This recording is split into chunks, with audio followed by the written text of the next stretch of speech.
ప్రభుత్వానికి వ్యతిరేకంగా, రాజ్యానికి వ్యతిరేకంగా, అరాచకాలకు వ్యతిరేకంగా, అన్యాయాలకు వ్యతిరేకంగా, మోసాలకు వ్యతిరేకంగా, దగాకు వ్యతిరేకంగా ఆయన పాటను రాసి పాడి జనం లోపల జనాన్ని కదిలించి జనాన్ని వాళ్ళ తనువును ప్రజల గురించి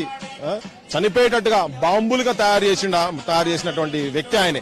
అన్యాయాలు జరుగుతున్నాయి, ఆంధ్ర ప్రాంతంతో మనం మోసానికి గురవుతున్నాం, మన ఉద్యోగాలు మనకు వస్తలేవు, మన ఆత్మగౌరవాన్ని చంపుకుంటున్నాం ఈ ప్రాంతంలో అనే అందరూ బాధపడుతున్న టైంలో 69 ఉద్యమంలో 369 మంది చనిపోయిన తర్వాత ఒక నిస్సహాయ స్థితిలో ఉన్న టైంలో గద్దర్ ఈ ప్రాంత సంబంధించినటువంటి సమస్యల మీద విద్య కావచ్చు, నీటి సమస్య కావచ్చు, దగాపడ్డ నా తెలంగాణము గుండె సప్పుడునుడో అనుకుంటా తెలంగాణ గుండె సప్పుడును, తెలంగాణ ఉన్నటువంటి సమస్యలను మనకు ఎట్లా అన్యాయాలు జరుగుతున్నది పాట రూపకంగా బయటికి తీసుకొని వచ్చిన తర్వాత 97లో అరే ఇది ఒక పెద్ద అంటే తెలంగాణ పదాన్ని అసెంబ్లీలో వల్లించొద్దు అని చెప్పని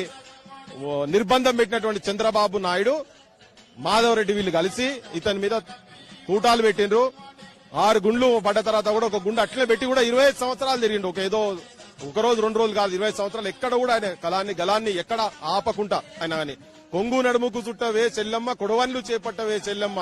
పసిపాపాలు ఏడ్చినా పాలివ్వని వాడు ఉరిమురిమి చూస్తాడు ఊరి దొరగాడు అనుకుంటా దొరలకు భూస్వాములకు వ్యతిరేకంగా తన సాహిత్యంతో కొంగు నడుముకు చుట్టవే చెల్లెమ్మ, కొడవన్లు చేపట్టవే చెల్లెమ్మ అని మోకాళ్ల మట్టుకు బురదలో దిగబడి ఎద్దోలే వెనుకకు ఒక్కొక్క అడుగేసి నాట్లేసి లచ్చుమమ్మో నీ నడుమంతా ఇరిగింది లచ్చుమమ్మో అనుకుంటా తల్లి పేరు మీద కావచ్చు, నీ పాదము మీద పుట్టుమచ్చన ఈ చెల్లెమ్మ అని నీ రుణం తీసుకుంటా నీ పాదం మీద పుట్టుమచ్చని అంటే అన్నా చెల్లెన్ల అనుబంధాలు కావచ్చు. ఇటువంటి ఎన్నో ప్రతి దాని మీద ఆయన పాడంది లేదు. రాచరికం కత్తి మీద నెత్తుర్లా హారమా, దురవారి గడిలల్లో నలిగిపోయిన న్యాయమా, ఆంధ్ర వలస తూటాలకు ఆరిపోయిన న్యాయమా, ఒక మూడు పదాలలో యావత్ తెలంగాణ చరిత్రను చెప్పి తెలంగాణకు స్ఫూర్తిదాయక